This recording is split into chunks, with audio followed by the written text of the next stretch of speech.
자, 어쨌든 반갑습니다. 어쨌든 시험이 얼마 안 남았어요, 지금. 안 남았기 때문에 여러분들이 새로운 내용을 더 이렇게 얻으려고 하시기보다는 자, 알고 계신 내용을 제가 묶어드리고 정리해드리고 출제가 어떻게 될 것이다. 그다음에 또 그 중에서 제가 할 수 있는 거는 약간 이런 건 중요하니까 이건 꼭 잡고 들어가라. 그러니까 제가 100% 문제를 잡을 수 있는 건 아니고 이 문제 출제 유형상 그 중에서도 상당히 중요한 걸 잡아드릴 거예요. 그런 식으로 진행할 건데 전체 또 파트를 다 해드리면 좋은데 시간적 제약상 제가 분석하는데 시간이 걸리고 여러분들 또 듣는 시간이 걸리기 때문에 물질대사 파트하고 분자생물학 이 두 파트를 갖고 한번 자, 여러분한테 조금 도움을 드려볼게요. 자, 첫 번째 이제 생명과학 파트에서 물질대사 파트. 어쨌든 광합성 파트가 많이 나오긴 하는데 어쨌든 넘겨보시면 이런 식으로 저는 이제 분석을 하거든요. 모든 시험을. 그러니까 여기 이제 최근 거 아무래도 기출문제를 어떤 수험에서는 기출문제를 중요하기도 하고 어떤 기출을 피하는 경우도 있어요. 근데 국가 공인 시험 등에서는 많은 경우에 최근 기출문제를 피하는 경향이 강합니다. 최근 거를 2, 3년 거를요. 거기에 좀 그런 데 어떤 경향이 있기 때문에 여러 가지 수험을 준비하다 보면 자, 그래서 먼저 자, 세포 파트예요. 세포 파트를 보면 2018년도에 전자 전달기하고 자, 글리세롤 3인산 셔틀. 그게 이제 메인 테마가 되는 거죠. 그러니까 메인 테마가 되는 거고 그다음에 이제 그 뒤를 이어서 약간 응용한 파트가 있었죠. 그러니까 여기서 봤을 때 요게 자, 거기서 이제 숙신산 탈수 요소 안쪽에 자, 있죠? 그쪽과 상관성을 이제 물었던 질문이 있었던 거고요. 자, 의외로 세포비 좀 적긴 한데 쭉 건너뛰고 자, 2023년도 봤더니 여기서 자, 간세포의 요소회로가 시험 문제 나왔습니다. 이렇게. 자, 근데 이제 이렇게 보면 그전에는 2018년도 8년 나왔다가 무려 4년을 건너뛰고 2023년도에 간세포 요소회로가 나왔어요. 또 이제 한 3, 4년 건너뛴다 그런 경향이 나올 수도 있는데 그렇지 않고 자, 2024년 전년도에 다시 나온 게 이제 코리에로. 자, 코리에를 한다면 골격근이 산소 부족 시 젖산발을 유발시키고 그 산성의 물질이 어쨌든 유해 물질이니까 그거를 혈장으로 분비하지 않습니까? 근데 그거를 갖다가 자, 간이 그러니까 운동을 할 때 간은 사실 많은 역할을 하진 않거든요, 실제로. 자, 근육이 아니기 때문에. 그래서 간 세포가 그걸 젖산을 모아서 포도당 신생합성을 진행하죠. 이게 이제 코리에로라는 거지 않습니까? 요게 연속적으로 나왔다는 거예요. 여러분이 이제 제가 무조건 맞다는 얘기는 하지 않겠지만 여러분이 생각한데 올해 이 중에서 뭐가 출제가 될 수 있을 거냐? 가장 첫 번째를 잡았을 때 딱 보니까 2년 전에 간세포 요새로 그다음에 자, 전년도에 코리에로는 분명히 포당 신생합성가 포함되어 있거든요. 자, 그렇다면 이쪽 테마에서 제 생각에는 하나 정도는 충분히 나올 가능성이 있지 않느냐라는 생각이 들어요. 그러니까 우리 동물 입장에서 포당 신생합성은 두 가지 기작이 있죠. 크게 보면 혹시 아실지 좀 방금 여기 나왔던 코리에로 운동시 젖산 하나 더 있죠. 동물에서는 그게 뭐가 있을까요? 바로 기아시거든요. 기아가 걸렸을 때 자, 근육이나 혈장 단백질을 에너지로 쓸 수밖에 없는 상황이 걸리지 않습니까? 그랬을 때 그때 어떻습니까? 암모니아가 나오죠. 일단 그 암모니아는 지금 2년 전 문제 요소에 걸려 들어갈 거고 자, 근데 그리고 나머지 어떻습니까? 이제 암모니아를 빼고 나면 케톤산이 나온단 말이에요. 이 케톤산을 갖고 자, 뇌나 기아시는 지금 근육도 근육이지만 뇌가 제일 중요하죠. 뇌에다 혈당을 공급해야 돼요. 그러니까 그러니까 아미노산을 분해해서 바로 근육을 갖고 바로 포당 신생합성을 해야 된다는 거죠. 딱 두 가지예요. 이것 또한 시험 문제 걸릴 수는 있습니다만은 거식으로 봤을 땐 제가 볼 때는 그래서 이 테마 중에서 첫 번째 잡은 테마가 제 생각에는 가장 첫 번째 중요하다는 게 이 부분이 아래쪽에 있죠. 올해 봤을 때 이 부분 글루코스 알라닌이라고 명칭이 붙어 있죠. 여러분은 어떻게 생각하세요? 여러분도 그냥 이제 얼마 남지 않은 시간인데 스스로 어떤 강사를 따라오기보다는 여러분이 충분히 내용을 익혔기 때문에 그 중에 뭐가 중요한지를 스스로 느끼는 거 이거 상당히 중요하다고 봅니다. 자, 그걸 느끼고 그에 대한 생각을 한 번 더듬고 들어갔을 때 실제 본검사에서 시간이라든가 어떤 그런 것도 훨씬 단축이 될 뿐 아니라 오답을 나올 확률이 더 떨어지거든요. 저도 같이 한번 공감하시는 게 좀 좋을 것 같아요. 제가 분석을 하긴 했지만 자, 첫 번째에서 이걸 좀 강조해드리고 싶고요. 자, 그 다음에 이제 봤을 때 아무래도 이제 너무 해당 과정에 관련 포당 신생합성이 나올 가능성이 크긴 한데 어차피 포당 신생합성도 자, 해당 과정의 역행이지 않습니까? 그쪽을 같이 묶어서 낼 가능성이 크다는 거죠. 그렇다면 다시 첫 번째 봤을 때 위에 해당 과정과 포당 신생합성의 조절 이쪽 관련 테마가 또 중요하지 않겠느냐는 생각이 제 생각일 뿐이고 물론 여러분 여러분 이제 공감을 하시냐 마느냐는 여러분 몫이니까 자, 그렇게 넘어가고요. 그 다음에 이제 볼 수 있는 게 그 아래쪽에 시트산 회로 최근에 거의 문제가 없었지 않습니까? 시트산 회로를 직접 낸다고 저는 생각지는 않아요. 그렇죠? 왜냐면 자, 즉 임용의 어떤 전공생물 특성상 너무 기본적인 베이스를 그냥 내지는 않아요. 많이 그거를 포함해서 응용 문제를 내는 거죠. 항상 그래서 제가 테마를 잡은 게 그 다음으로 시트라노 그 자체를 내기보다는 시트라노에서 변형되는 경로가 있거든요. 요걸 좀 중심으로. 그래서 저 두 번째 잡은 게 자, 시트라노의 변형. 그래서 뭐 포당 신상합성 아까 지방산 관련 또 식물로까지 가면 근리옥시산 회로까지. 자, 이쪽으로 아까 응용. 여기는 당연히 TC회로가 들어가기 때문에 요걸 두 번째로 한번 잡아봤고요. 크게 큰 테마로. 자, 그 다음에 전자전달계가 수능부터 시작해서 어쨌든 뭐 고등학교 뭐 여러분이 뭐 가르쳐다 학생이 될 수도 있겠지만 그부터 시작해서 아주 중요한 테마인데 최근에 너무 문제가 없어요. 그렇죠? 그렇다 한다면 제가 볼 땐 또 전자를 그대로 낸다기보다는 그걸 갖다 거기다 억제제, 아주 유명한 테마 아닙니까? 어떻게 보면 수능의 생명과학 2에 대한 어떤 킬러 문항이 포함되는 거니까 그쪽 관련 문제를 한 번씩 건드리고 싶은 마음도 있을 것 같아요, 출제자 입장에서는. 그래서 자, 전자전달계 억제제 관련 아시다시피 자, 단순 억제제하고 올리고마이신 또 언커플러 다 다른 자 효과를 유발시키죠. 이 부분에 대해서 한번 나올 가능성이 있지 않을까 하는 강조해드리고 싶어요. 이렇게. 자, 그 다음에 이제 뭐 발효는 사실 해당 과정의 응용이기 때문에 직접 지금 강조하지 않을 거고. 발효가 뭐 자주 나오기는 하지만 일반 시험에서는 임용에서 내기에는 사실 너무 난이도가 쉬워요. 사실 알고 보면. 그렇죠? 자, 그래서 그걸 직접 낸다기보다는 아까 앞에 해당 과정의 조절해서 확장할 거고 대신에 이제 이거죠. 자, 요거 어쨌든 자, 맨 마지막 테마 말상과 아스파란 셔틀 그다음에 글리서롤 3인산 셔틀. 물론 글리서롤 3인산 셔틀 자체가 2018년도 있었단 말이에요. 근데 그건 이제 너무 단순히 나왔고 자, 그럼 무려 지금 7년이 넘어갔어. 18년이 넘어갔으니까 자, 다시 한번 낼 수 있는데 그걸 그대로 낸다 답습한다는 건 좀 아닌 것 같고 제 생각엔 그래요. 그걸 포함해서 자, 우리 조직에서 조직 특이적인 그러니까 셔틀 있지 않습니까? 해당 과정의 속도를 얼마나 빨리 증가시켜야 되냐 안 하냐. 결론적으로 뇌하고 골격 끄는 경우는 시간당 산소비 빨라야 되죠. 포당 1몰당 ATP 생성량이 중요한 게 아니지 않습니까? 그래서 그 두 개를 조직 특이적인 비교를 할 수 있는 방법. 그렇다면 글리서롤 3인산 셔틀과 함께 말산 아스파란 셔틀 같이 자, 특징을 낼 가능성이 있지 않느냐. 뭐 제 생각은 이렇게 생각합니다. 여러분은 어떻게 생각하는지 자, 모르겠지만 한 느껴보세요. 그러니까 절대 저를 따라오는 건 저는 원치 않습니다. 여러분 스스로가 이 중에 과감이 아닌 건 버리시고 그 중에 제가 못 잡았지만 여러분 생각에 뭔가 좀 중요하다 싶으면 그걸 집어넣으시고 이렇게 능동적으로 그래야 여러분이 시험을 잘 보는 거니까. 자, 이렇게 테마를 잡아봤고요. 자, 그렇다면 이제 제가 흐름은 이런 식으로 잡는 방식이니까 여러분도 한번 직접 해보시기 바라고 좀 빠르게 이제 자, 관련 베이스는 빨리 풀면서 하겠습니다. 조금 작지만 여러분이 자료를 좀 활용하시기 바라고. 어차피 내용은 다 아실 것 같아요. 머릿속에 사실 이 그림 안 보셔도 머릿속에서 떠올릴 것 같아요. 그래야 여러분이 복습이 되는 거니까. 자, 간단하게 그렇다면 자, 포도당이 첫 번째 여기 있는 포도당을 딱 봤을 때 자, 이 포도당이라는 놈이 아시다시피 베이스로 가면 생화학적으로 가면 원래 선형의 포도당입니다. 자, 선형의 포도당인데 알다시피 화학적으로 매우 안정한 물질은 아니에요. 절대는 포도당은요. 왜냐하면 1번 탄소가 알데히드가 굉장히 산화된 상태거든요. 6번 탄소는 가장 환원된 상태고 화학적으로 안정하다면 6번과 1번이 골고루 자, 산화 환원도가 비슷해야 돼요. 근데 1번은 뭘 알았죠? 이건 이제 화학자가 만든 게 아니지 않습니까? 생물체가 가장 효율적으로 만든 물질이죠. 그래서 1번 탄소가 가장 산화되어 있고 밸런스가 좋기 때문에 실제로 자, 분해시킬 때는 1번 탄소부터 분해시키거든요. 실제로는. 근데 이게 저장할 때는 안 좋다는 거죠. 저장할 때는 안정해야 되지 않습니까? 그래서 생물체가 정말 똑똑하게 만든 게 그거지 않습니까?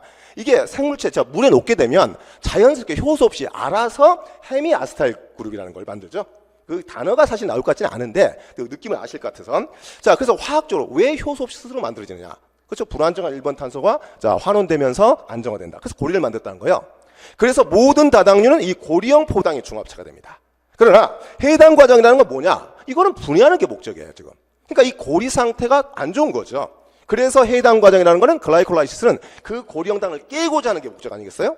그렇다면 첫 번째 그림에서 봤을 때 좀 작긴 하지만 이 고리를 깰 때는 ATP의 감마인산 굉장히 전자를 당기는 힘이 강하지 않습니까? 전기 음성도가.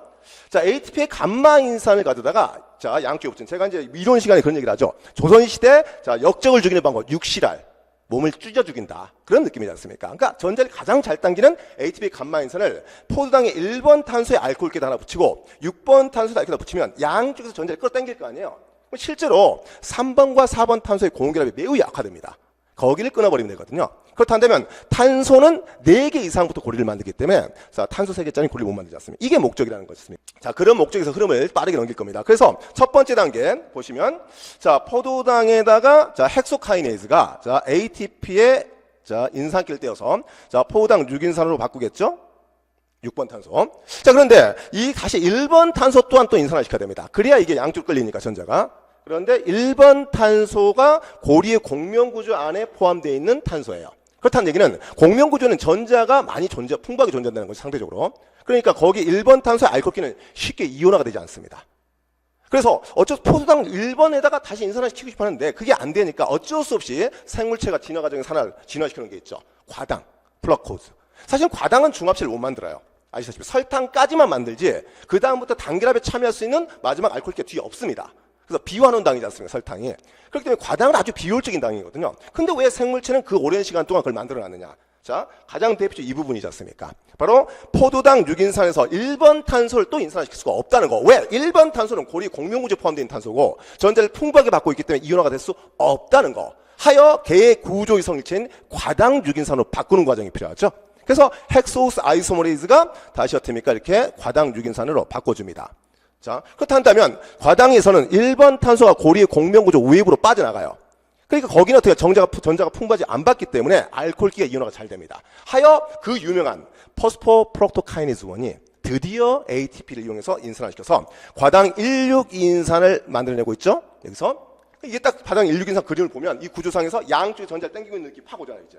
그래서 됩니까? 그 다음에 알돌레이즈가 가운데를 끊어버리면 이렇게 1, 2, 3, 4, 5, 6 탄소 3개씩 끊어지면서 자 드디어 다섯 번째 반응에서 이제 다섯 번째 글리세 알데히드 3인산과 다이하이드록시 아스톤 포스페이트 이 두 물질 상당히 중요하죠. 왜냐하면 광합성 파트에서 많이 이용되고 있지 않습니까? 전염도 있었던 것처럼.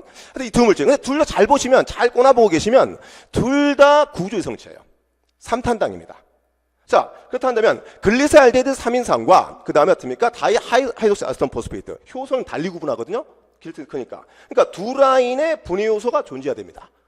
이거는 여러분 생각하기도 너무 쉽지 않습니다. 낭비죠? 효소의 낭비입니다. 한쪽으로 몰아줘야겠죠? 효소를 한 라인만 쓰면 되는 거니까. 유전자를 절반으로 줄이고 소성도 줄이고. 그럼 어느 쪽으로 모는 게 효율적일까요?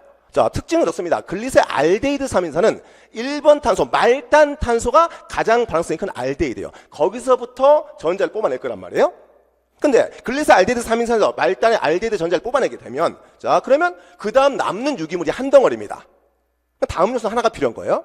근데 다이하이드록시 아스톤 포스페이트 아래쪽을 보면 이 아래쪽 물질은 가운데 1번과 2번 탄소 사이가 가장 전자가 부족한 거기가 발생성이 큰 쪽이거든요. 거기서 전자를 뽑아야 돼요. 갔을 때 자, 전자를 그쪽에서 뽑아내야 되기 때문에 다이하이드록시 아스톤 포스페이트 여기 있죠? 이 부분은 값 쉬면 대충 중간 쪽에 1번, 2번 탄소가 가장 같으니까 자, 산화된 쪽이란 거죠. 거기 전자를 뽑아냅니다. 그럼 뭐 어떻게 되죠? 유기물이 위에 한 덩어리와 아래 한 덩어리 두 덩이 나오죠. 그럼 그 다음 요소는 뭐죠? 두 개가 필요합니다. 자, 여러분한테 묻겠습니다. 왜 생물체는 그 46억 년 동안 진화하면서 해당 과정에서 글리사알데히드 3인산과 다이하이드록시 아스톤 포스페이트에서 한쪽으로 몰긴 몰아야겠어. 효소의 낭비, 유전자 낭비를 줄이기 위해서. 왜 글리사알데히드 3에서 모는지 자, 아셨나요? 아니면 이제 느끼셨나요? 내용은 아시겠죠? 이미 알고 계셨어요? 아니에요? 자, 그런 거죠. 제가 원하는 건 그런 겁니다. 물론 시간적 여유가 있었다면 제가 지금 마지막 지금 직전이라 어쩔 수 없이 제가 그런 걸 생각하고 하는데 그런 것들을 여러분이 느꼈을 때 거기서 확장력이 확 올라가요. 그렇죠? 자, 그런 걸. 그래서 지금은 시간 관계상 그걸 지금 건드리기가 좀 그래서 간단히 말씀드렸고 그래서 여섯 번째 반응이 이제 두 분자의 글리세 알데히드 3에서 본격적으로 말단 1번 탄소의 알데히드 거기서 전자를 뽑아내는 거죠. 아주 중요한 단계가 됩니다. 이때 드디어 산화 단계. 그래서 NADH라는 조효소가 만들어지죠. 세포 질에서 말입니다. 이게 뒤로 가면 어떻게 해요? 이제 셔틀로 가야 되죠. 자, 그게 중요한 포인트가 되죠. NADH. 자, 그 다음에 그 NADH를 뽑아냈을 때 그 1번 탄소 알데히드가 산화됐단 말이에요. 그렇죠? 근데 거기를 자 들뜬 전자를 빼냈지만 바닥 상태 전자를 채워줘야 돼요. 화학적으로. 채워줄 때 물에 있던 수산기 OH-가 채울 수도 있어요. 그러나 그렇지 않죠. 생물체는. 그게 비효율적이라고 느낀 거죠.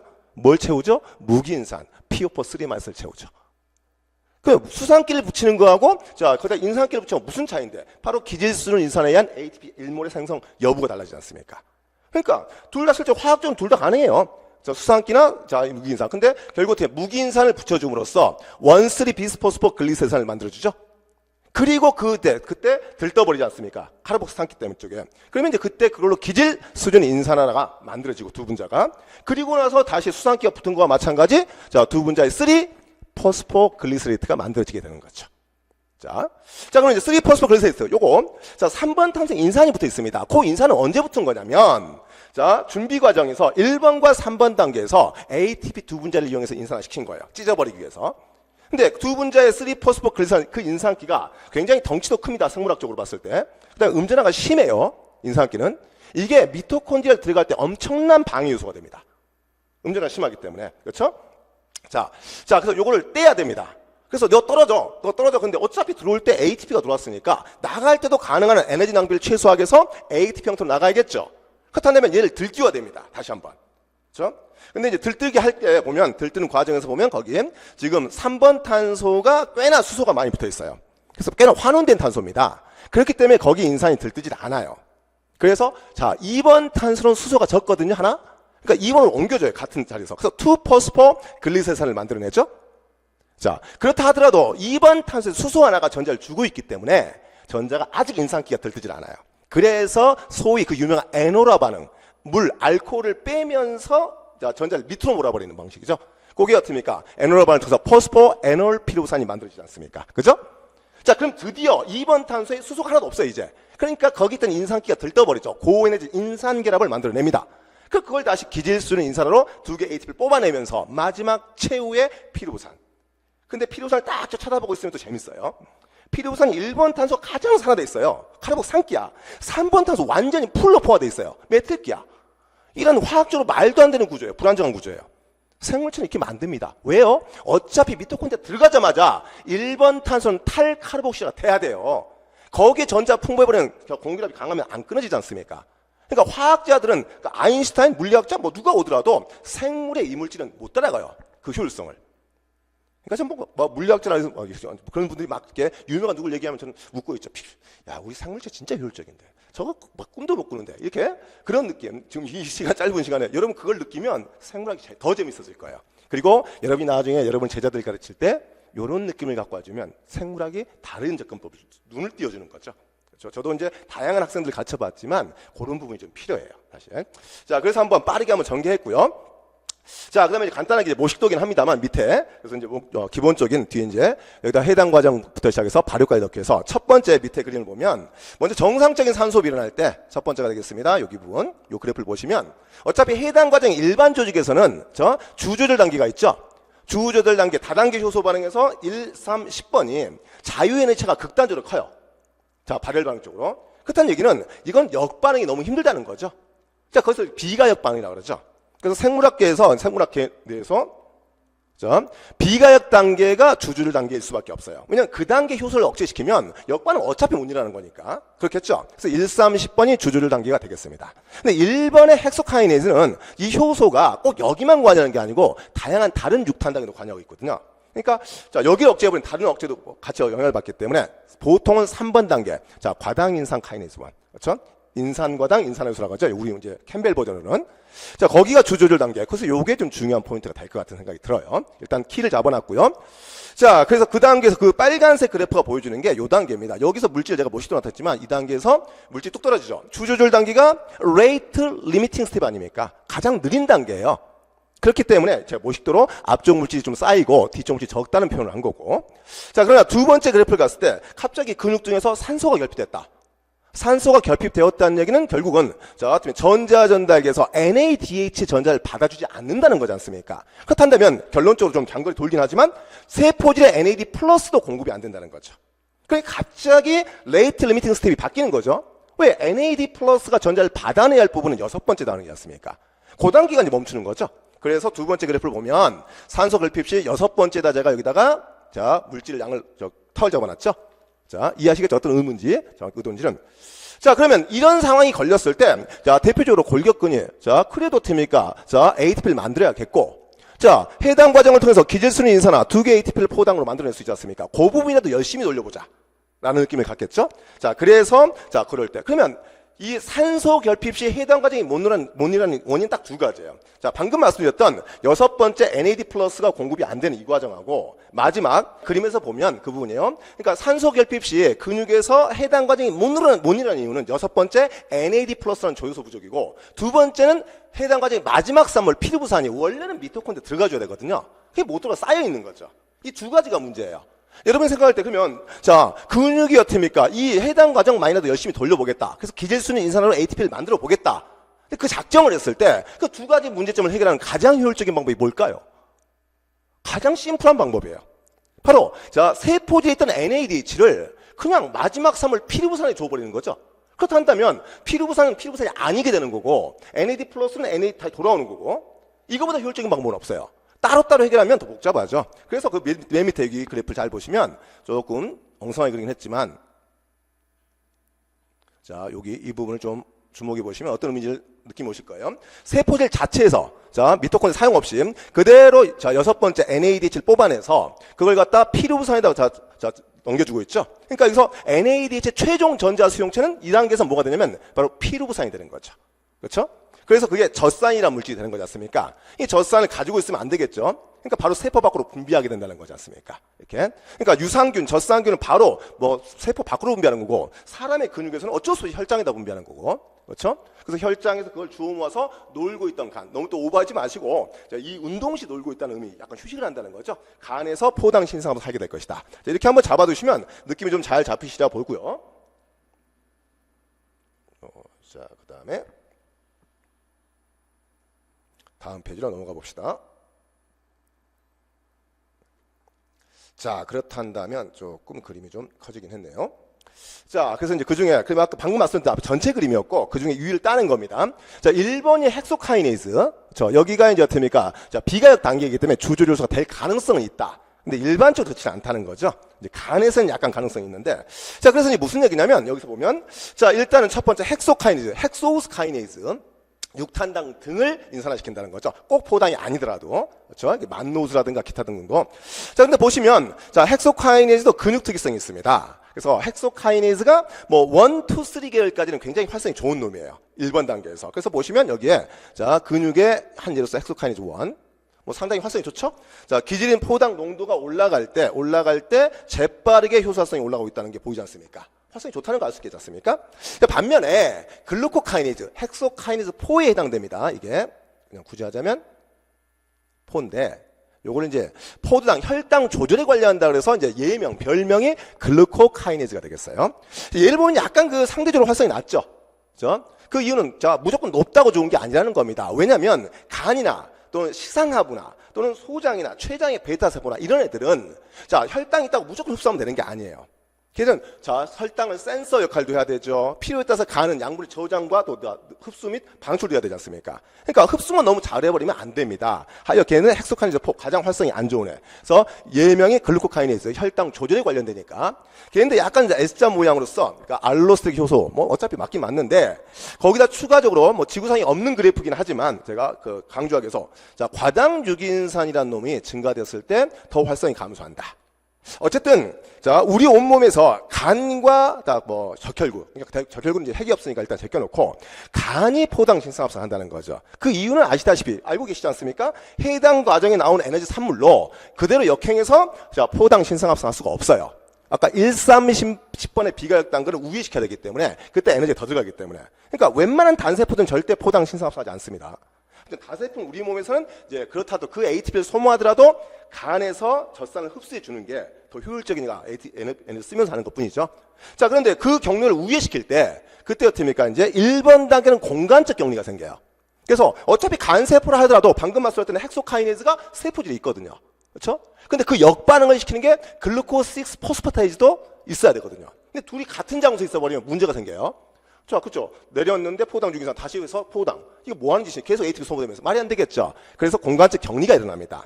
자, 그래서 먼저 포당 신성합성이 일어날 때, 자, 이 그래프 오른쪽 그래프 보시면, 자, 세포질에 존재해야만 되는 헥소키나제 포 있죠.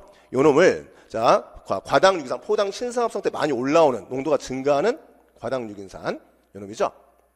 포당 신성합성 때 이게 증가합니다. 백으로 올라오기 때문에 얘 같으니까 바로 자, 샤페론 단백질 이용해서 억제 단백질 이용해서 핵으로 격리시키고 있죠. 지금 보이시죠? 공간적 격리를 유발시키고 있는 거예요. 그럼 이 반대 요소가 이제 뭐냐면 글루코스 6 포스파테이즈라고 해서 포당에서 유기산을 떼는 요소예요. 요거는 어디 존재하느냐? 자, 요거는 어떻습니까? 여기다 뭐 뒤에 나오긴 하지만 여기다 간단히 할게요. 이렇게 자, 스무스 엔도플라스믹 레티큘럼 여기에 글루코스 6 포스파테이즈가 따로 격리돼 있죠. 공간적 격리가 왜 필요한지 느낌은 아시겠죠? 그런 느낌에서. 그래서 핵질로의 격리 때문에, 자, 포당 신성합성 때 많이 증가하는 과당 유기인산이 어쨌든 간에 이 헥소키나제포, 글루코카이네이즈 억제한다는 표시를 해준 거예요. 아시겠죠? 이게 간특기적인 겁니다. 뭐 간단하게 이렇게 뭐 어렵지 않지만 어쨌든 그 오른쪽에 이쪽 부위를 약간은 개념은 잡아두시라는 거죠. 왜냐면 여기 임용의 특성상 이게 나오게 되면 이런 디테일한 부분도 건드리거든요. 그래서 한번 체크는 하시고 뭐 들어보시긴 하셨을 거예요. 하지만 마지막 시험 얼마 남았는데 체크는 한번 다시 한번 돌다리타 두드린다는 느낌으로 한번 체크하시고 다음 그림으로 넘어가겠습니다. 자, 그래서 이것도 이제 일반 조직과 달리인데 이거 직접 한번 이게 분석을 한번 해볼까요? 자, 이게 뭐냐면 실험을 어떻게 했냐면 자, 세 가지 요소. 자, 헥소카이네즈. 자, 이게 이쪽이 1번 단계죠. 그다음에 뭡니까? 포스퍼 헥소스 아이소머리즈. 포당 유기산을 과당 유기산을 바꾸는 2번의 요소입니다. 그다음에 과당 인상 키나제, 포스퍼 프로토카이네즈. 요게 세 번째 요소입니다. 자, 근데 요 실험은 어떻게 하냐면 개별적인 세개 그래프인데 X축에 자, 단일 요소를 양을 증가시켜요. 그랬을 때 전체 해당하는 속도에 어떤 영향을 미치냐 봤어요. 그래서 이 그래프를 딱 보면 뭐냐면 헥소카이네즈 4의 양을 증가시켰을 때 가장 해당 과정이 빨랐다는 거죠. 이게 실험의 결과입니다. 그렇다면 이 세 요소를 갖고 있는 조직으로 들어갈게요. 그 조직 안에서 정상 조직에서 이 세 요소 중에서 가장 느린 스텝, 즉 레이트 자트입니까? 디터민 스텝이 어디입니까? 그래프 상에서는 가장 위쪽이지만 그 요소를 넣었을 때 가장 증가했다는 얘기는 원래 정상 조직에서 걔가 가장 활성이 안 좋았다는 얘기죠. 그렇죠? 그래서 이상하다? 어떻게 헥소키나즈 4가 가장 느린 상기가 되지? 이 조직이 간이다 근육이다 둘 중 하나만 고른다면 간이다는 거죠. 왜? 간은 식후에 인슐린 작용을 통해서 포당을 흡수를 해야 돼요. 그러나 공복 시에 글루카곤 내지 에피네프린에서 다시 내보내야 돼요. 혈당으로. 그런데 흡수를 담당하는 헥소키나즈 4가 너무 활성이 좋다? 흡수분이 안 돼요. 얘는 분비할 수가 없어요. 밖으로. 그러니까 이는 혈당 조절 목적 때문에 헥소키나즈 4가 너무 활성이 좋으면 안 돼요. 그렇기 때문에 간은 좀 예외적인 거고 나머지 기타 조직들은 자 이런 게 많지 않죠. 아까 혈당 조절 관련 조직만 쓰였습니다. 시상하부, 간, 소장, 췌장, 베타세포 이런 것만 그렇고 나머지 근육이나 뇌나 이런 것들은 활성이 좋아야 되죠. 일단 흡수된 양분 내가 쓸 거야. 내보내지 않을 거라는 의미지 않습니까? 자, 그런 차이. 느낌 아시겠죠? 그래서 이거 하나만 잡아냈지만 가볍게 한번 체크해 보시고 자, 그러면 요거 상당히 좀 의미가 있다고 봅니다. 자, 그러면 결론적으로 세 번째. 번호가 지금 3번으로 붙은 이유가 그 그림 전체 그림을 보시면 이렇게 보시면 세 번째 단계니까. 그렇죠? 포스퍼 프로토카이네즈 1, 인산과당 인산화요소 1번 탄소 인산화시키는 거지 않습니까? 얘가 일반 조직에서는 주조절 요소가 될 수밖에 없죠. 요거 좀 의미가 있다고 봅니다. 여러분은 어떻게 느끼십니까? 아닌가요? 저만 그렇게 생각하나? 하여튼 저는 이거는 나오지 않더라도 여러분들 꼭 잡아야 된다. 자, 강의를 안 하면 안 했지. 그런 생각이 들어서. 자, 그래서 이제 간세포 특이적으로 PFK1 간단하게 자, 약자로 적겠습니다. 요게 이제 자, 해당 과정의 세 번째 단계를 담당하는 효소가 된다 한다면 이걸 우회시키는 바로 플럭토스 비스포스파테이즈 1 간에 있는 독특한 자, 다시 할게요. 이렇게. 자, 역반응이니까. 자, 그럼 이게 밑으로 내려오는 과정은 해당 과정이고 올라가는 과정은 포당 신상합성이에요. 그러니까 일반 조직은 같지 않습니다. 간에만 있겠죠. 이 두 개 구역은. 근데 문제는 아까 말씀드렸처럼 1번 단계에서 효소에 격리가 있어야 한다고 그랬죠. 얘는 격리 없습니다. 어라? 진화적으로 같은 세포질이 있단 말이에요. 이거 이제 큰일 났네? 내려온 물질을 다시 과당 1유기산을 다시 걷습니까? 과당 유기산 올려버리면 계속 ATP 하나 없어지는 건데. 자, 그래서 아주 엄밀하게 조절할 필요가 있겠죠. 두 요소를. 하나가 활성화되면 하나는 반드시 활성이 안 되는 방식으로. 그러니까 조절 물질 자체가 여러 가지 물질이 되면 안 되고 어떤 물질이 하나의 물질이 둘이 기량적으로 작용하는 게 좋아요. 그런 맥락을 좀 잡아드렸고요. 자, 그런 면에서 주 조절 물질 가겠습니다. 어차피 해당 과정은 산소호흡으로 연결될 수가 있습니다. 해당 과정 자체는 산소호흡이 아니에요, 원래. 다양한 변형이 있기 때문에. 하지만 산소호흡이 연결될 수 있다는 거죠. 그래서 그러면 길게 봤을 때 자, 해당 과정은 ATP를 만드는 과정이에요. ATP는 해당 과정의 간접적인 에너지, 생성 에너지입니다. 그러니까 생성물에 의한 프로덕트에 의한 음성 대먹임 기작을 딱 반영하면 들어가겠죠? 그래서 자, 해당 과정의 주절 요소 3번 단계 효소를 생성물인 ATP에 의한 음성 대먹임 기작이 있을 것이고. 근데 이게 어떻습니까? 자, 잘 생각하시면 자, 해당 과정을 보면 여기 PFK1도 요거는 기질이기도 해요. ATP가. 그렇죠? 그러면 기질이자 억제 물질, 음성 대먹임 억제 물질이야. 당연히 봤을 때 그러면 기질결합 부위와 똑같은 자리에 붙지는 않겠죠. 하나는 ATP가 기질결합 부위에 붙을 것이고 하나는 알로스테릭 조절 부위에 붙을 거 아닙니까? 자, ATP 친화도는 어디가 쌓일 것 같아요? 더 강할 것 같아요? 기질결합 부위. 먼저 기질로 쓰이는 게 맞지 않습니까? 그 다음에 ATP 하는 거냐. 그걸 염두에 두면 되겠죠? 자, 그 다음에 이제 반대로 이 ATP가 그 알로스테릭 조절 부위 붙는 거를 자, 그 분해산물인 이렇게 보시면 이게 간단하게 이렇게 ADP나 자, AMP가 자, 방해한다 생각하시면 되겠죠. 자, 그러니까 ATP 분해 산물 ADP나 AMP는 활성제가 되겠습니다. 자, 이렇게 하면 이건 모든 세포, 세균부터 시작해서 고등한 인간까지 모든 세포의 공통점이에요. 이건 어차피 음성대원 기작이니까. 그다음에 이제 봤을 때 요 밑에도 한번 정리하겠습니다. 시트르산, 세포질에 존재하는 시트르산 있죠? 원래 시트르산은 미토콘드리아 안에 있어야 되잖아요. 근데 세포에 존재할 수도 있습니다. 뒤에 나오겠지만 목적은 뭡니까? 대답하실 때는 여러분 아실 것 같은데 뭐 네가 얘기라 뭐 이런 식으로 하신다면 제가 할게요. 자, 원래 시트르산이 미토콘드리아 안에 있어야 되는데 이게 간혹 세포적으로 기어 나옵니다. 목적은 딱 하나예요. 지방산 합성을 해야겠는데 아세트산을 달고 나와야 돼요. 자, 그래서 기어 나온 거죠. 그러니까 여기서 세포지에 존재하는 시트르산 한다면 지방산 합성의 전구체란 말이에요, 지금. 근데 생각해보면 여러분 혹시 뭐 약간 응용을 드리기 위해서 식후에 인슐린 호르몬이 해당 과정을 조절하죠. 식후에 인슐린은 해당 과정을 조절합니다. 자, 좀 길게 생각하셔야 돼. 자, 그럼 인슐린은 해당 과정을 촉진시켜야 됩니까? 억제시켜야 됩니까? 식후에 양분이 많이 들어오고 있어요, 몸 안으로. 이걸 온몸에 저장시키는 게 목적입니다, 세포 안으로. 그래서 인슐린은 해당 과정 촉진이다, 억제다? 소화관에서 양분이 엄청 우리 혈로 들어왔어요. 이게 돌고 있다 놔두면 혈당은 소변으로 빠집니다. 그러니까 온몸의 세포에게 인슐린이 명령을 내리겠죠. 인슐린 수용체가 온몸에 있습니까? 간에만 있습니까? 목적을 잘 생각하세요. 호르몬을 그렇게 접근하는 거예요. 언제 인슐린이 분비되었다? 식후에. 그러면 뭐냐? 소화관에서 엄청난 양분이 들어오고 있다. 혈액을 돌고 있다. 놔두면 소변으로 빠져나간다. 그러면 인슐린이 분비돼서 온몸의 세포에게 명령을 내려야 돼요? 아니면 간에만 명령을 내려야 돼요? 온몸의 세포에 명령을 내려야 돼요. 왜? 온몸의 세포가 양분을 저장해야 되니까. 그러니까 인슐린 수용체는 보나마나 거의 온몸에 있을 거고. 그럼 이제 그때 목적상 양분을 저장시키게 하잖아, 세포 안으로. 그러니까 글리코겐 합성을 먼저 시키겠죠. 인슐린이 세포 안에. 당기양분. 장기양분 지방 합성을 해야 됩니다. 그렇죠? 그 지방 합성을 하려면 포도당을 갖고 지방을 바꾸려면 어떻게 해야 되죠? 해당 과정을 지나가야 돼요? 안 지나가야 돼요? 포도당이 탄소 2개짜리 아세틸코이가 돼야 돼요. 그걸 갖다 붙이면 그게 지방산이 되는 거지 않습니까? 고로 여기서 답이 나오죠. 이제 인슐린은 해당 과정 촉진이다, 억제다? 인슐린은 해당 과정을 자, 살짝 여기서 많은 분들이 수험생들 여기서 멘탈이 흔들려.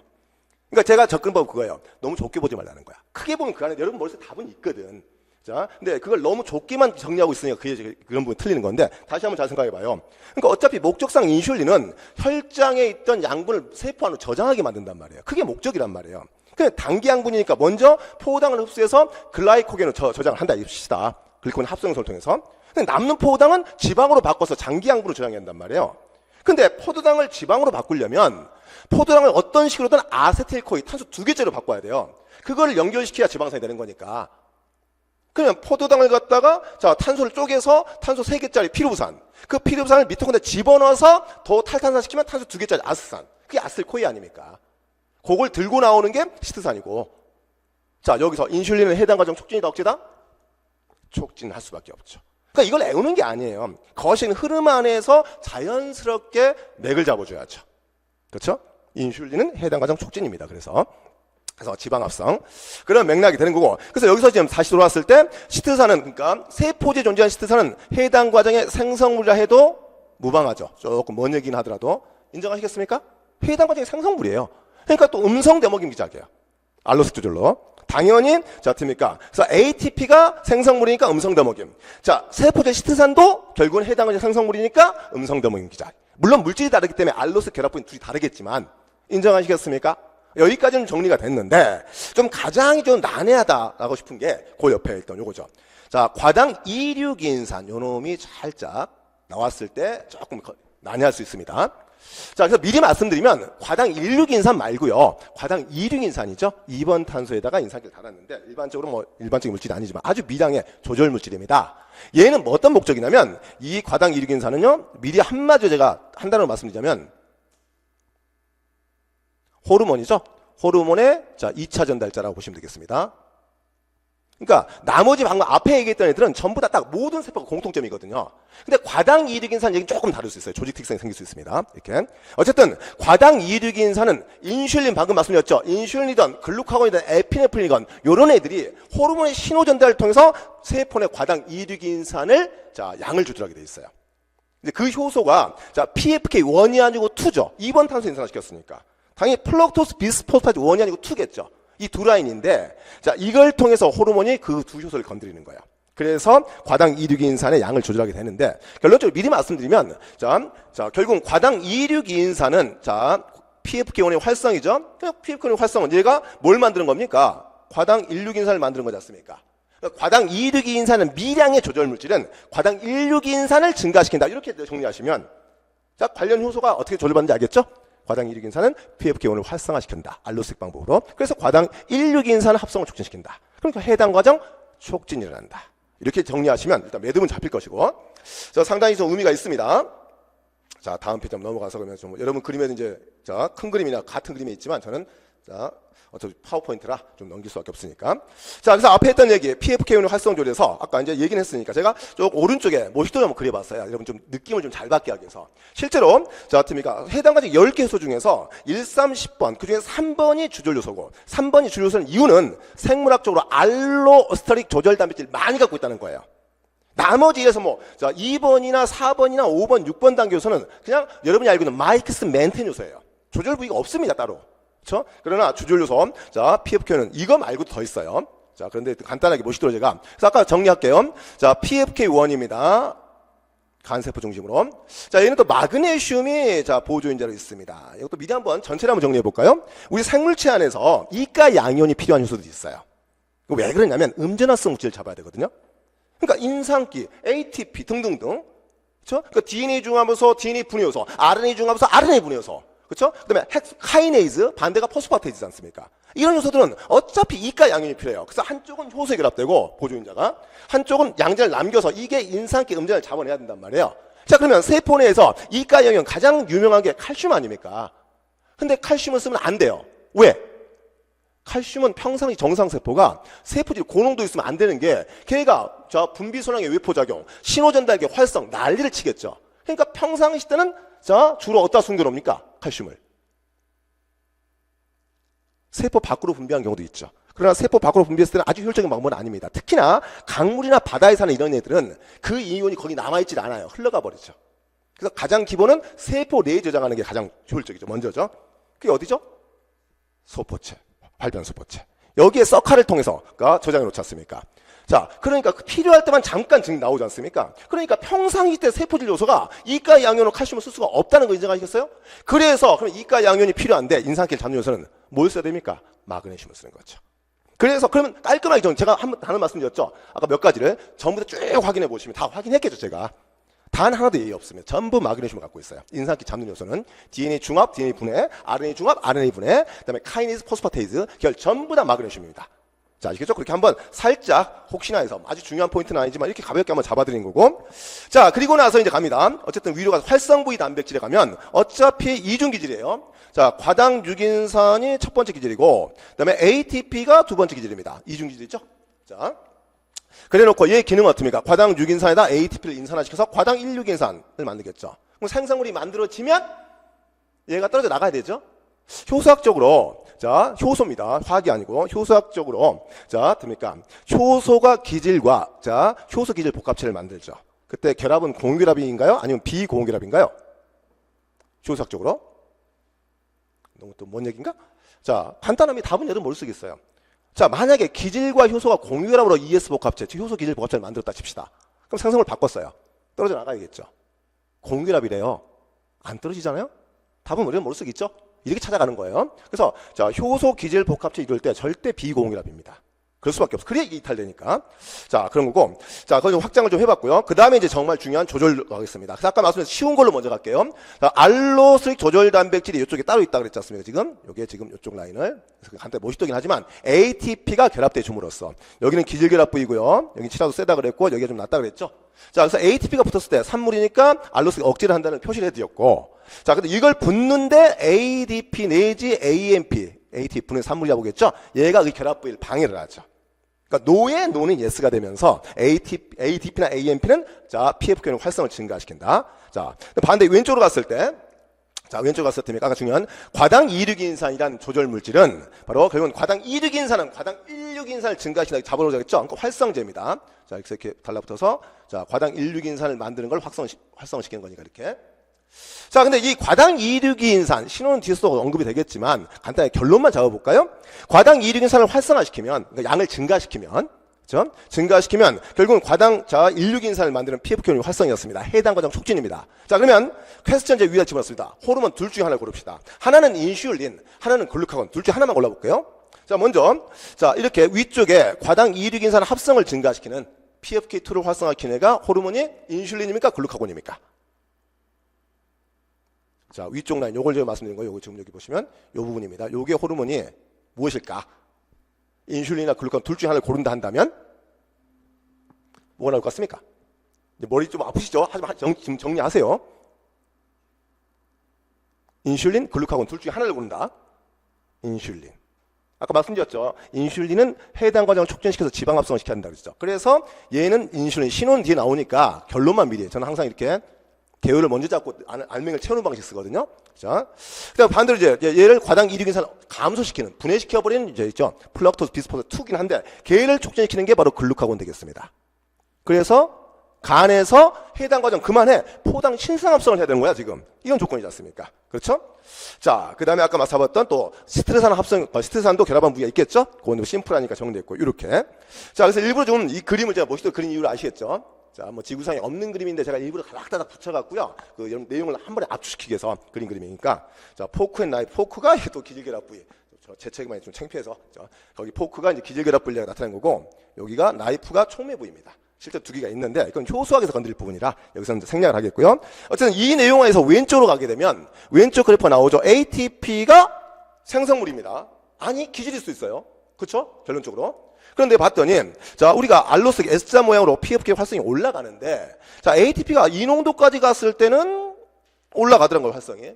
근데 보통 자 이렇게 되면 효소학적으로는 그 다음 고농도가 돼도 포화 상태에 머물러야 됩니다. 근데 포화가 아닌 다시 효소 활성이 떨어지고 있지 않습니까 지금? 자, 이건 정말 재미진 형태죠. 근데 요 그래프를 자 출시해주면서 자 낼 가능성도 있다는 거죠. 의도는 있다는 거죠. 일반 그래프가 아니잖아요 지금. 그렇죠? 그러니까 왼쪽에서 이 부분이 어떻게 정확히 ATP가 이쪽에 아까 기질결합부에 붙는 현상. 그죠?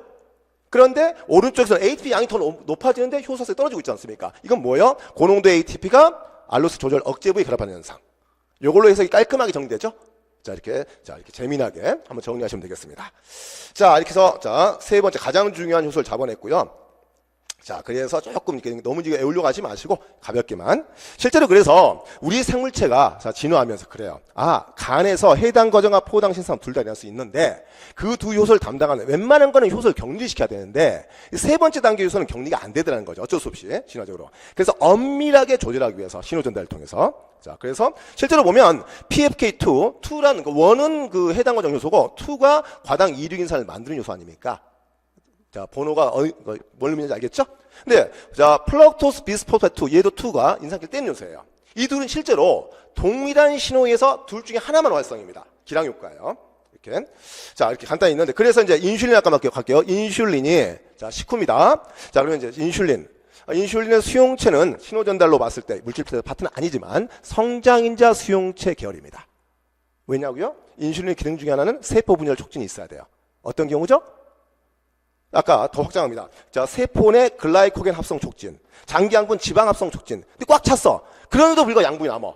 그때는 창고수를 늘려야겠죠. 창고가 뭐예요? 지방세포죠. 지방세포 세포 분열 신호 전달 유발시켜야 돼요. 자, 그래서 어떻습니까? 인슐린 타이로신 키나즈, 리셉터 타이로신 키나즈 2량체입니다. 그렇죠? 자, 그 2량체. 그래서 이제 그 신호를 받게 되면 여러 가지 신호. 그러니까 리셉터 타이로신 카이네즈 신호가 자, GPCI가 다른 특징 중에 하나가 캠벨 측은 그렇게 얘기하고 있죠. 캠벨과 아이들은 그렇게 하고 있습니다. 캠벨에서 자, GPCR은 특이적인 단일 신호만 유발시킨다. 그러나 리셉터 타이로신 카이네즈는 다양한 여러 가지 다중 신호를 유발시킨다. 캠벨 측 그걸 많이 강조하고 있지 않습니까? 장난말로 이제 심심하니까 캠벨과 아이들을 하지만 저보다 연배는 엄청 많으신 분들이지만 하여튼 그렇다는 치고 그래서 그 신호를 보면 그 중에 하나가 이거야. 프로틴 카이네즈 B. PIP2를 PIP3로 바꾼 다음에 프로틴 카이네즈 B를 바꾸고요. 자, 그렇다면 얘가 PKB가 자, 포스포 프로틴 포스파테이즈 1. 그러니까 인산화된 단백질의 인산기를 떼어준 요소죠. 그렇죠? 자, 카이네이즈가 다 붙여주는 거고, 얘는 떼어주는 요소. 그리고 요걸 알고 계시면 편할 거예요. 인슐린 신호 중에서 인산화 시키는 게 아니라 탈인산화 시키는 게 마지막 효과다. 라는 걸 알아두기 편합니다. 그래서 포스포 프로틴 포스파테이즈 1. 자, 그래서 결국은 인산기를 떼고 있죠. 떼내니까 여기 알코올기, 여기 인산기가 떨어져 나갑니다. 그렇죠? 자, 이게 그러면 어떻게 이때 활성은 자, PFK2가 활성화돼요. 자, 그다음에 플럭토 비스포트 1은 억제고 이가 활성이니까 결국은 과당 26인산을 증가시키죠. 증가시키니까 당연히 PFK1을 알로스틱 방법으로 활성화시켜서 해당 과정 촉진, 목적은 지방합성 촉진을 목적으로. 인슐린의 역할이죠. 이렇게. 이제 반면에 그냥 반대로 빠르게 전개하겠습니다. 자, 글루카곤, 에피네프린 이때는 어떻습니까? 간에서 자, 어떻습니까? 혈당을 보충해야 되지 않습니까? 그렇죠? 그래서 자, 얘는 어떻습니까? 얘도 신호가 뭐 최근에 있었지 않습니까? 신호 전달에서 사이클릭 AMP 계열을 건드리죠. 그러니까 이건 G알파-S. 자, 그러니까 G단백질, G프로틴, G알파-S, 스티뮬레이트 G단백질에서 건드려서 자, 무조건 GS. 제가 이제 나는 신호 전달을 건들 때 그렇게 하거든요. 자, 세 가지 생선을 얘기합니다. 고등어, 갈치, 멸치. 무슨 얘기냐면 G단백질부터 밑에 하단부까지 신호 다 똑같아요. 단지 자, 수용체가 뭐냐에 따라서 G알파-S냐, GS냐, GQ냐, GI냐 차이일 뿐이지 그 신호는 다 동일합니다. 맨 마지막 다 타겟팅, 반응 효소만 다를 뿐이고요. 그래서 몸통은 똑같다라고 항상 하거든요. 그럼 신호가 확 줄어버리기 때문에 그 몸통으로 G알파-S부터 쭉 가는 신호는 모든 세포서 여기까지가 공통이거든요. 사이클릭 AMP, PK까지가. PKM이다. 프로틴 카이네이즈 A, 사이클릭 AMP 디펜던트 프로틴 카이네이즈예요. 인산화 요소라는 얘기죠. 그러니까 자, 여기서 어떤 다 탈인산된 걸 다시 인산화 시키겠죠? 그러면 또 목적상 글루카곤, 에피네프린 간에서 해당 과정 억제해야 돼요. 포당 신생합성 촉진해야 됩니다. 그러니까 자, 반대로 플럭토 비스포스파이트2가 발생되겠죠. 그래서 과당 이륙인산을 분해시켜버리고 그래서 어떻습니까? 자, 분해시키기 때문에 자, 포당 신생합성이 간에서 촉진된다. 이렇게 느낌을 잡아주시면 자, 되실 겁니다. 이렇게. 자, 뭐 억지로 앞뒤 없이 외우려면 너무 한두 것도 없이 헷갈리거든요. 자, 그래서 잘 정리를 조금 연결시키면 그래서 제가 크게 거시적으로 아까 인슐린 잡아둔 이유가 그거거든요. 그렇게 하나씩 맞춰가면 여러분 머릿속에 다 있기 때문에 이렇게 정리하면 될 겁니다. 그래서 해당 과정이 나왔으면 하는 생각이 있는데 왜냐하면 너무 출제가 없었거든요. 최근에. 그래서 그랬을 때 좀 중요한 포인트인지라 강조했고요. 그래서 이런 얘기가 합쳐지는 게 지금 포당 신생합성 아니겠습니까? 그 중에 최근 문제. 솔직히 이거 제 입으로는 나온다 안 나온다라고 얘기하기는 그렇고 어쨌든 코리르가 최근에 있었다 이거죠. 전년도에. 그렇죠? 제가 말씀드렸죠. 국가공인시험에서는 기출문제를 일반적으로 최근 기출문제를 자, 기피하는 현상이 있다고 말씀드렸습니다. 그렇게만 얘기하고 넘어갔습니다. 제가 다른 얘기 말씀드리지 않았어요. 또 혹시나 또 올해 코리아 나왔는데 뭐 같은 강사가 안 나온다 그래서 저 그런 얘기 안 했습니다. 진짜. 자. 그래서 코리아는 약간 빠르게. 그래서 결국은 포인트는 자 다세포에서 자 근육이 젖산 발효. 자, 이죠? 요걸 통해서 산성의 젖산을 혈액에다 분비할 수밖에 없다. 그렇죠? 자, 분비하면 그거를 혈액이 산성화되면 대사성 산증이 걸리면 안 되니까 그거를 놀고 있던 간이 받아서 자, 젖산을 이용해서 자, 포당 신생합성을 하는데 자, 여기서 하나 좀 주목하실 부분. 젖산이 간으로 들어오게 되면 젖산이 자, 근육과 반대로 필요부산을 만들어야죠. 이때 NADH가 상승되는 거 조금 주목해 주십시오. 그죠?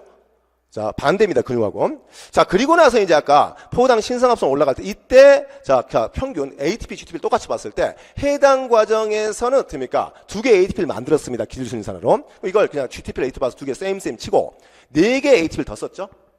어느 단계 느낌 알겠습니까?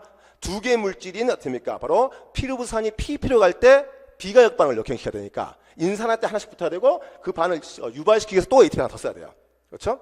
그러니까 두 개 거의 더 쓰는 거고. 자, 쭉 올라갔을 때 이제 하나의 물질로 합쳐진 3번 단계, 1번 단계에서 역행 단계 하나씩 더 썼죠. 총 4개를 더 쓴 겁니다. 자, 그래서 ATP가 낭비가 될 수 있다는 거죠. 저 좁게는 거시적으로 봤을 때는 지금 필요하지만 자, 그래서 단세포들은 그래서 포당 신생합성 하지 않는다고 말씀드린 이유가 그런 이유거든요, 제가. 자, 그래서 이제 내보내는 겁니다. 그래서 이제 요 NADH도 봐두시는 게 뒤에 가면 요게 이제 필요하거든요. 자, 젖산에 의한, 사람은 다시 한번 동물은 두 가지입니다. 그 운동 시 젖산에 의한 포당 신생합성, 기아 시 아미노산을 이용한 포당 신생합성. 그때, 자, 포당 신생합성 때 분명히 NADH가 필요하거든요. 6번 단계 역행시켜야 되니까. 세포질에 NADH가 풍부하면, 그렇죠? 만들 필요가 없고. 세포질에 NADH가 부족하면 미토콘드리아 나올 때 NADH 전자 바꿔 나와야 되고요. 그래서 자, 맨 10번 단계에서 얘기가 달라져요. 자, 젖산을 이용한 포당 신생합성 때는 세포질에 NADH가 풍부해요. 그러니까 자, 6번 단계 포당 신생합성 아무런 문제가 없습니다. 미토콘드리아 나올 때 PP 아니면 말산 둘 중에 하나가 되겠죠. 머릿속에 정리됐죠? 뭐가 나올까요? 자, 젖산을 이용한 포당 신생합성 할 때는 미토콘드리아, 간의 미토콘드리아에서 나올 때 PP로 나온다? 말산으로 나온다? 그 의미를 모르시지 않겠죠. PP는 거기는 NADH 전자를 안 갖고 있는 거고요. 자, 말산은 걔가 옥사산을 다시 살아날 때 NADH를 만들어주거든요. 그렇죠? 제가 지금 젖산을 이용한 포당 신생합성 간에서 미토콘드리아에서 10번째 단계 역행키 나올 때 PP 또는 말산으로 나와야 된다고 그랬지 않습니까? 선택을 하시는 거죠, 여러분. 이제 젖산이 방금 이 과정 통해서 세포지다 NADH를 만들어놨단 말이에요. 포당 신성합성에 필요한 NADH 충족이 됐다는 거예요. 그러니까 미토콘드리아 나올 때는 PP로 나오는 게 맞습니다. 하지만 기아시 포당 신성합성 할 때는 아미노산 자체, 케톤산에서는 NADH 전자를 공급할 수가 없거든요. 그러니까 미토콘드리아 나올 때 미토콘드리아 안에서 NADH 전자를 받아서 나와야 돼요. 그래서 뭘로 나온다? 말산. 그렇죠? 이런 것도 걸리면 뭐 만만치 않은 문제가 됩니다. 그런 걸 풀 때 근데 왜 그러냐를 이해하시면 정말 쉽게 풀어져요. 그렇죠? 제가 여러분 드리고 싶은 스킬은 그거예요. 그렇죠? 모든 생물학을 그대로 받으면 너무 어렵다. 그거를 생물의 최대 효율성 입장으로 생각하면 쉽게 풀린다. 자, 그래서 요 NADH도 살짝 강조해드렸고요. 자, 이게 코리에로 전년도 나왔던 문제의 핵심 포인트가 되는 거고, 자, 다음 나왔으니까 글루코즈 알라닌으로 안 나왔습니다. 최근에 이쪽을 많이 건드리는데 안 나왔습니다. 최근에 나온 적이 없습니다. 자, 그럼 이제 자, 동물에서 두 가지 포당 신성합성의 기작. 첫 번째 위쪽이 코리에로가 운동시 젖산 발효. 여기는 기아시 스타베이션 상태에서 자, 혈장이나 근육 단백질을 분해해서 에너지로 쓸 때, 자, 그때입니다. 자, 그렇다면 자, 먼저 근육 한 예로서 근육 할게요. 자, 근육에서 어떻습니까? 단백질, 근육 단백질을 분해시켜서 아미노산, 얘를 탈아미노화 시키면 암모니아 나올 것이고요. 요 암모니아를 요 세련은 간이 돌려야 됩니다. 근육은 TCA로 바빠요. ATP 만들기에. 근데 요 세련은 TCA의 물질을 뽑아내서 써야 돼요. 그러니까 간에서 뺄 수밖에 없습니다. 그렇죠? 그래서 이건 어쩔 수 없이 암모니아를 간으로 보내야 되겠습니다. 그렇죠? 자, 암모니아, 염기성, 자, 독성이 상당히 강한 염기성 암모니아를 간으로 보내야겠는데, 자, 이거죠. 근육 제가 말씀드렸죠. 자, ATP 제가 만들어내기 바쁘다고요. 근육은. 그러면 해당 과정도 ATP 만드는 기질순 인산화가 있습니다. 그렇죠? 자, 근데 해당 과정에서 ATP가 만들어지고 그 다음에 자, 스티산 회로에서도 만들어집니다. 둘의 차이점은 뭐냐? 해당 과정은 흐름이에요. 스티산 회로는 사이클이에요. 자, 흐름에서 물질 하나 뽑아낸다 그래서 해당 과정이 멈추지 않습니다. 계속 다음 물질이 흘러올 수 있거든요. 근데 사이클, 회로에서는 물질 하나 뽑아내버리면 그 물질이 순환돼야 되기 때문에 회로가 없어집니다. 아시겠죠? 자, 그렇다면 자, 간단하게 우리 몸에서 자, 시간당 ATP 이용도가 가장 높은 뇌와 골격근입니다. 둘은 만약에 해당 과정 내지 아니면 스티산 회로에서 물질을 뽑아내려 할 때 어느 쪽을 뽑아야 될까요? ATP가 많이 필요한 조직이지 않습니까? 흐름의 물질을 뽑아내세요. 해당 과정 물질을 뽑아내라고요. 다음 포당이 흘러가는데 문제가 없어요. 자, 그런데 그것 빼고 기타 조직, 간, 심장, 신장, 피부 등등등 기타 조직에서는 자, 과감히 스티산 회로에서 뽑아도 돼요. 그렇죠? 왜? 어차피 나는 ATP 많이 안 쓸 거니까. 스티산을 많이 없어도 되니까. 아시겠죠? 그거 하나 잘 잡고 놓으시면 확장이 됩니다. 그 맥락에서 봤을 때 분명히 근육이 아미노산을 보냈을 때 암모니아 생기고 이걸 간으로 보내야 된다는 거죠. 그냥 보내면 자, 염기성이 너무 강하기 때문에 그러니까 혈구, 적혈구가 죽습니다. 그러니까 이거를 약간 무독화시켜서 보내야 되거든요. 그러니까 유기물을 다 붙여서 보내는 거예요. 자, 그럴 때 지금 자, 해당 과정의 피루부산이라는 놈은 흐름이었고요. 자, 아니면 어떻습니까? 알파 케토글루탐산이라는 놈은 TCL의 사이클이었고요. 어디다 붙이는 게 맞죠? 근육에 이거 지금. 피루부산에다가 암모니아를 붙여서 약간 환우 붙여서 무독화시키는 알라닌으로 가는 게 맞겠어요? 아니면 알파 케토글루탐산 TCL의 물질을 뽑아서 걔는 장점이 뭐냐면 암모니아 하나 붙으면 글루탐산 되고 하나 더 붙이면 글루타민이요. 단일 물질이 무려 두 분자의 암모니아를 운반할 수 있어요. 장점은 알파 케토글루탐산이 더 좋습니다. 그런 측면에서는. 하지만 조직 특성이 있다고 그랬죠? 근육에서는 절대 회로의 물질을 뽑아내지 말라고요. 회로가 사라지기 때문에 자, 산소비 약해집니다. 그래서 근육일 때는 피루부산에다가 암모니아를 붙여주는 겁니다. 그래서 알라닌, 탄소 3개짜리죠? 그래서 이렇게 하면 또 알라닌 구조가 자연스럽게 머리에 들어가 버리죠. 그렇죠? 들어가 버리는데 이 알라닌 형태로 혈장을 통해서 암모니아를 보내주는 거예요. 목적은 암모니아 운반입니다. 지금 무독화시켜서. 그런데 간이 그걸 받겠죠? 자, 간은 어떻습니까? 어차피 ATP 많이 안 쓰는 조직이라 과감히 자, 그냥 TCA라고 쓸게요. 스티산 회로인데 TCA 회로에 알파 케토글루탐산을 뽑아내는 거죠. 거기다가 어떻습니까? 암모니아 받아주는 지 않습니까? 그래서 글루탐산, 그렇죠? 또는 글루타민까지 갈 수 있어요. 그래서 요소 회로로 넘겨주는 거고. 그다음에 그때 이제 그러면 암모니아를 운반해왔던 수용체 역할을 했던 피루부산이죠. 요 피루부산이 어차피 다시 근육으로 돌아가야 돼요. 그렇죠? 이때 이 피루부산을 통해서 포당 신성합성을 통해서 혈당을 통해서 근육으로 보내주는. 이게 바로 올 때는 근육에서 올 때는 알라닌, 갈 때는 글루코즈. 그러니까 글루코즈, 알라닌 회로라는 패턴이 나오는 거죠. 기아시. 어떻게 맥이 잡히시나요? 확실하게? 자, 요거 다시 한번 강조합니다. 최근의 흐름의 어떤 그 테마예요. 아직 출제되지 않은 테마입니다. 이렇게 혹시나 정리 안 되신 분은 꼭 한번 정리하시길 바라고요. 자, 그다음 이거 연장된 진짜 살짝 연장된 얘기인데 뭐 이렇게 너무 그렇게 자세히 보려고 하지 마시고요. 자, 그러면 방금 포도당 신성합성과 간, 자, 거기서 물질의 특징을 잡아드리면 제가 강조했던 이겁니다. 다시 한번. 자, 간에서 포도당 신생합성의 동물이기 때문에 재료 쓰이는 거는 요 두 가지 방금 했던 젖산에 의한 운동신, 그 다음에 아미노산 기아시. 아시겠죠? 정리를 했습니다. 자, 그런데, 자, 이때 간에, 자, 미토콘드리아 T실에서 옥살아스산이 먼저 빠져나와요. 그놈을 갖고 아까 이제 말산으로 내보내던, 자, 말산일 때는 아까, 자, 아미노산과 기아시고, 요걸 이제 PEP로 바꿔내버릴 때는, 그때 어떻습니까? 운동시라 그랬지 않습니까? 그건 세포질 쪽에 NADH가 맞냐 정도 정리하시면 되는 거고, 아까. 자, 그런데 어쨌든 간에, 자, 기아가 됐건 운동이 됐든 간에, 간의 미토콘드리아 T실은 옥살아스산을 먼저 뺐쓰기 때문에 얘 농도가 떨어져요. 그래서 TC로가 약화됩니다. 간에서. 그게 부족하니까 그걸 다시 조금 보충해 주기 위해서 옆에 있던 젖산이나 아미노산이 채워주는 거고. 어쨌든 포당 신생합성이라면 간의 미토콘드리아 TC, 그러니까 옥살아스산 농도가 감소돼 있다는 거죠. 자, 그런데 그럼 이 상황에서 자, 한번 잡아드릴게요. 자, 일단은 간에서 지방산을 분해하고 싶어요. 지방 분해해볼까요? 베타산화는 기자가 알고 계시죠? 그래서 이쪽에 지방산의 베타산화를 통해서 아세틸코이가 잔뜩 만들어집니다. 요게 TC로 들어가야 되죠? 근데 TC로 들어가기 위해서 뭐가 필요하죠?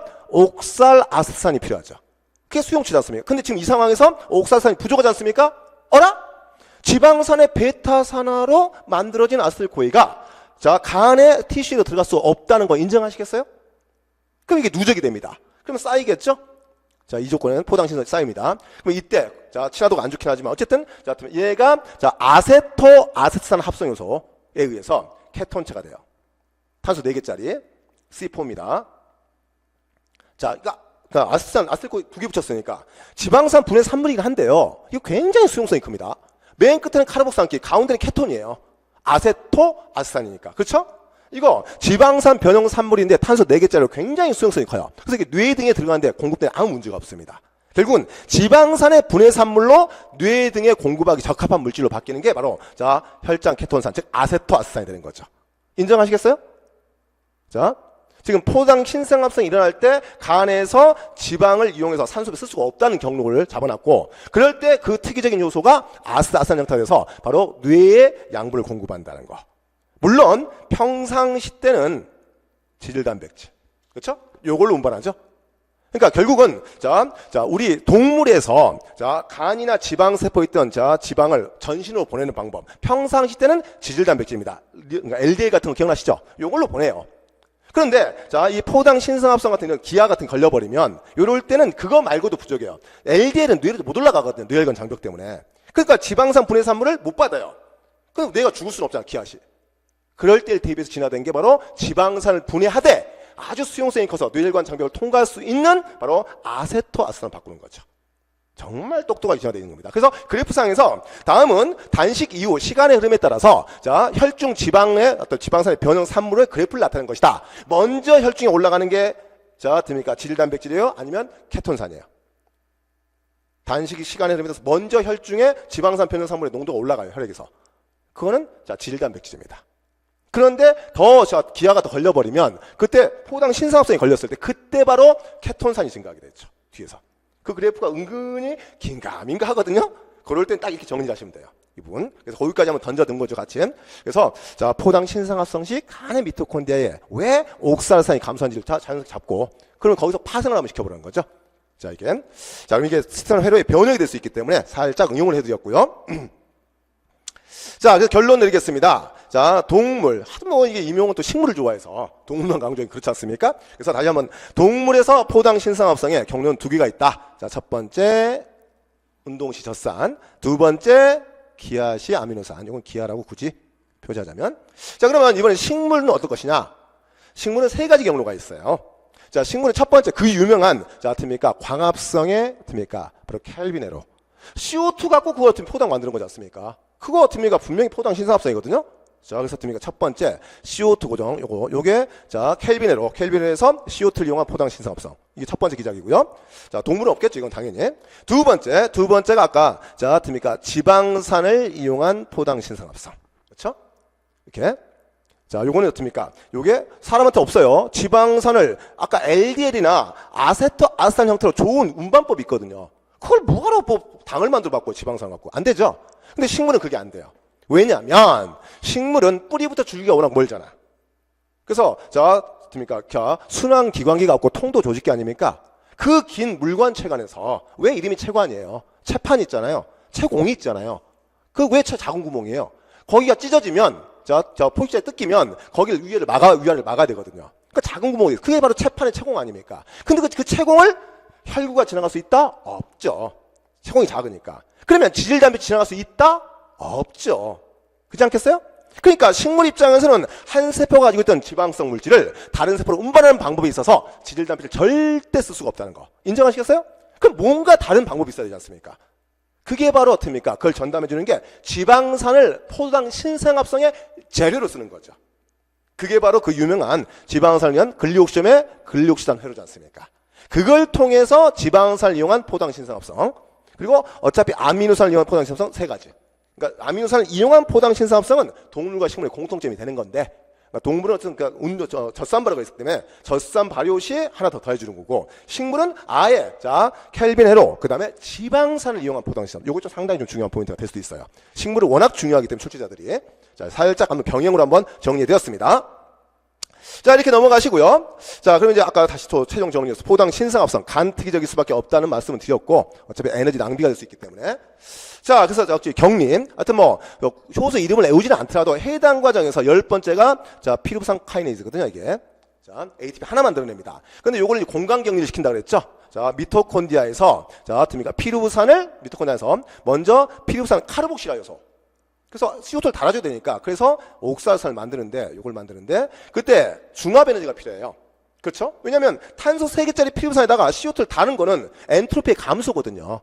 연력하기 위배거든요. 그러니까 중합 에너지. 그래서 그때 ATP를 하나 쓰는 거죠, 먼저. 그래서 탄소를 달 때 C4짜리 옥살 아스를 만듭니다. 그리고 나서 이제 또한 단위에서 PP 카르복시카이네이즈가 일단은 탄소를 떼요, 다시. 떼기 전에 먼저 어차피 PEP는 인산기가 붙어 있잖아요, 지금. 그 인산기를 달아줘야 되거든, 지금. 달아주고 떼야 되거든요. 그러니까 또 인산기를 달아주기 위해서 GTP를 넣습니다. 그래서 PEP가 돼서 요게 나가는 경우가 있고요. 어떤 경우는 요게 말산이 될 수 있다고 그랬죠? 말산 형태에서 나갈 수 있다고 그랬습니다. 기억나시죠? 그때는 NADH의 전자를 받아서 나갈 때는 말산, 말레이트. 세포질에 NADH가 부족할 때는 가지고 나가야 되니까. 아까 말씀드렸죠? 이건 간단하게 하나만 적어놨지만.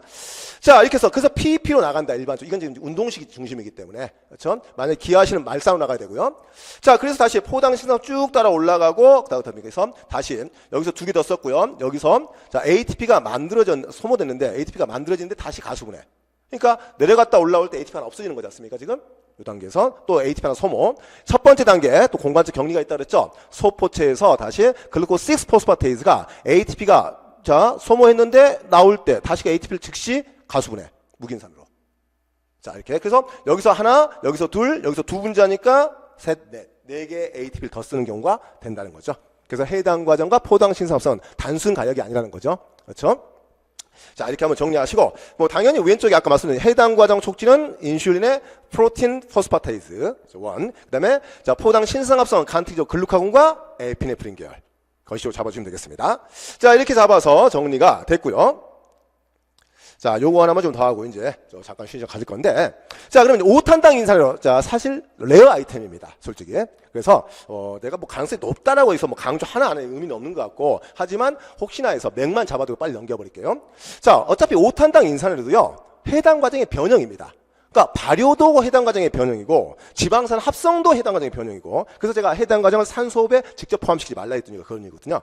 그 중에 또 독특한 형태가 5탄당 인산회로. 목적은 딱 간단합니다. 목적은 간이나 적혈구 딱 둘이 대표적인데, 걔네들이 워낙 환원력이 많이 필요해요. 환원력이. 그렇죠? 자, 그래서 그러니까 환원력. 그런데 알다시피 해당 과정에서 NADH가 만들어지는데 그놈을 환원력 쓰면 좋은데, 문제는 그 NADH가 거기에 머물러 있지 않죠. 알다시피 셔틀을 통해서 미토콘드리아 내부로 전달돼 버리지 않습니까? 그러니까 이걸 쓸 수가 없는 거죠. 그래서 미토콘드리아로 딸려 들어가지 않는 환원력이 필요한 거죠. 그래서 생물학적으로 진화된 게 뜬금없이 NADPH가 나오죠. 이거 식물 얘기하는 거 아니에요. 동물 얘기하는 겁니다. 간과 적혈구요. 그 환원력이 필요한 거죠. 이유는 단순하죠. 미토콘드리아 딸려 들어가지 않는 환원력이 필요하다는 거죠. 그래서 NADPH를 이 환원력을 만들 필요가 있다라는 겁니다. 그렇죠? 이게 물론 요게 이제 간이나 적혈구 내부에서 직접 쓸 수도 있고, 요걸 다른 세포로 보냈을 때는 혈장을 통할 때는 다른 환원력을 옮겨주죠. 그게 또 최근에 나왔던 글루타사이온, 그냥 글루타티온을 할게요. 자, 글루타티온은 요 환원력을 받아서 다른 효소에 넘겨주는 거지 않습니까? 글루타티온 S 트랜스포레이즈 넘겨주지 않습니까? 이렇게 어쨌든 결국 궁극적으로는 NADPH 환원력을 이용한다는 거죠. 이렇게. 자, 그래서 뭐 그다음에 지방산 합성에서도 아까 아세트산은 카르복산기가 있어요. 그걸 환원시켜야만 포화지방이 됩니다. 이해하시겠죠? 이런 등등의 환원력이 여기저기서 필요하다. 또 가장 대표적인 게 우리 몸의 ROS, 리액티브 옥시전 스피시스. 그렇죠? 이거 제1 발암물질이죠. 가장 유명한 발암물질이 리액티브 옥시전 스피시스입니다. 활성산소예요. 그거 전자전락에서 엄청 만들어지거든요. 그거 그대로 두면 큰일 나죠?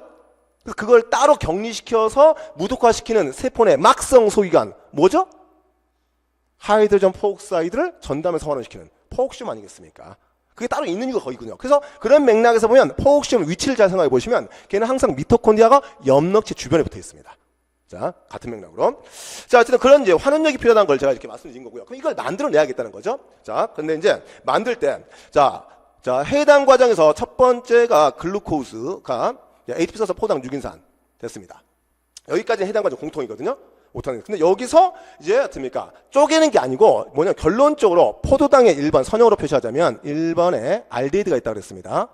이렇게 알데히드 2번 탄소 있고 5에 5 포도당은 오른쪽 왼쪽 오른쪽 자 5에 5 뭐 이게 그냥 제가 뭐 이론 때 하는 방법인데 미팅 나갔다가 예상치 못한 퀸카가 나왔어. 화장실 가서 5에 5 이게 포당의 방향성이다 이렇게 하는 건데 뭐 지금 여러분한테 쓸 거 싶지는 않고요. 지금 그렇다는 거고. 근데 이 알데히드죠. 이 알데히드에 두 군데 고에너지 전자가 있습니다. CH하고 CC 비극성 공이랑 두 군데 있죠. 요 전자를 두 쌍을 뽑아내는 거죠. 결론적으로 이 두 개 NADH로 뽑아낸다 생각하시면 되겠어요. NADPH로. 그러면 이 CO2가 날아가겠죠. 이게 그냥 전체 개요예요. 그래서 탄소가 5개 남아요. 그렇죠? 그 과정이 여기 있죠. 첫 번째 글루코스 6포스페이트 탈수요소 디하이드로네이즈 요 요소가 디하이드로네이즈 요소가 두 단계를 거쳐서 첫 번째는 포당 6인산을 NADPH로 산화시킵니다. 그러면 알데히드가 카르복산기로 되기 때문에 글루콘산 6글루콘 인산이 되죠. 요게 되는 거고. 자, 여섯 번째 인산은 그대로 놔두고 1번의 알데히드를 카르복산기로 산화시킨 거예요. 한번. 자, 다시 한번 거기서 또 한 번 이제 CC계랍 여기 CC계랍이 전자를 뽑아내는 거죠. 이걸 뽑아내니까 다시 CO2가 빠지면 탈탄산 유발되면서 또 하나의 NADPH가 나옵니다. 그래서 이걸 환원력 쓰고 나머지가 이제 리블로스 5포스페이트가 나오는데 오탄당이에요. 자, 그래서 두 가지 목적이에요. 오탄당 인산에는 먼저 환원력으로서 NADPH 만들어냈고요. 그 다음에 오탄당 인산으로 또 하나 물질은 이 리보스 5 인산. 즉 RNA나 DNA 백본 아닙니까? 두 가지를 만드는 목적입니다. 알겠죠? 그런데 생각해 보시면 mRNA는 전사가 된 다음에 세포질 분해돼요. 그거 버리지 않습니다. 다시 인산화시키 따라서 재활용해요. 그러니까 평상시에 세포는 그닥 그렇게 RNA 뉴클레오타이드가 많이 필요가 없어요. 있던 거 그냥 순환시키니까. 그런데 DNA 복제를 할 때 보면 DNA가 정확히 2배로 증가하지 않습니까? 이때는 데옥시 형태의 뉴클레오타이드가 엄청 필요해요. 그러니까 결국은 오탄당 인산으로 해서 여기에 리블로스 5 인산이 언제 필요하냐? 항상 필요한 게 아니라는 거예요. 언제 필요하냐면 DNA 복제기. 정확히 바로 S기 진입 전에 필요한 거예요.